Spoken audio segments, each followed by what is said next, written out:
Hi guys, so moving on to the next question. Main int n is equal to f4 printf n, then we are calling this function. So starting we are calling it f4, right? So this is the value of your x is 4. Now in b, if x is equal to 1, because x is 4, so condition is false. We go to the else part. Else we have b is equal to x into x की value कितनी है 4 multiplied by fx minus 1. X minus 1 is what? X minus 1, 4 minus 1 is 3, and then we are returning b, right? So but before returning we have to solve this f3.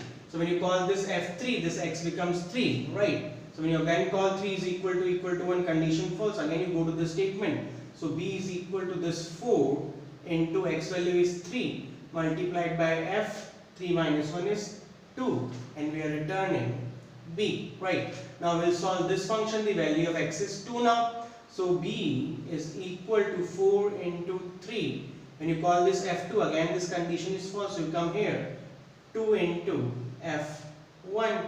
Now when you call this function f1, right? So this x is 1, this condition is 2, so it returns what? It returns 1.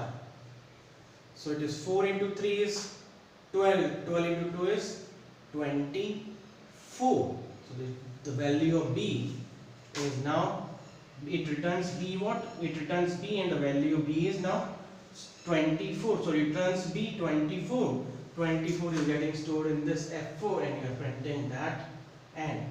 So value of n is 20. It's pretty simple. There's nothing in that, right? Okay. Thank you so much guys. Bye.